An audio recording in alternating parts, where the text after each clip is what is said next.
Hello again, I'm Rodney Reynolds from 3dgameman.com, and this next poll video is about bilingual keyboards. Now, if you're like me from Canada, you pretty much know all there is to know about bilingual keyboards. Well, probably not, but you know one thing. You know that they are completely and totally irritating. It's the most frustrating thing. Oh my gosh, I can't even begin to describe how frustrating this thing is. If you're not from Canada, you have no idea. You're living in bliss.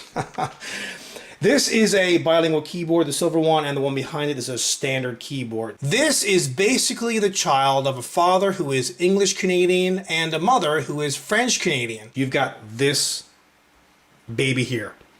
Doesn't work, just doesn't work. Besides all of the French keys on this, which you sometimes enable and, it gets completely confusing and no one knows how to switch it back.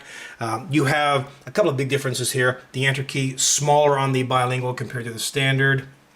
Also the shift key, which is much smaller on the bilingual compared to the shift key on the standard. Now, this doesn't really seem like a big deal, but let me tell you, it is a huge deal, especially if you're using a bilingual keyboard on a teeny tiny netbook. Why is it this way in Canada? Well, we have one province here in Canada, Quebec, and it's mainly comprised of French-speaking people. So I guess a lot of people teamed up, companies, politicians, I don't know, and they figured that, let's go ahead and make this because, well, for some reason it makes sense. Well, I'm sorry to say it does not make any sense. If you Google this, there are so many people outraged with bilingual keyboards here in Canada that, in fact, they're not buying a lot of netbooks, notebooks, and keyboards, and if they do, they're just chucking them and buying standard US keyboards or, buying netbooks and notebooks from the States instead of buying them from Canada, just because the keyboard that comes with it is bilingual and it's just so darn irritating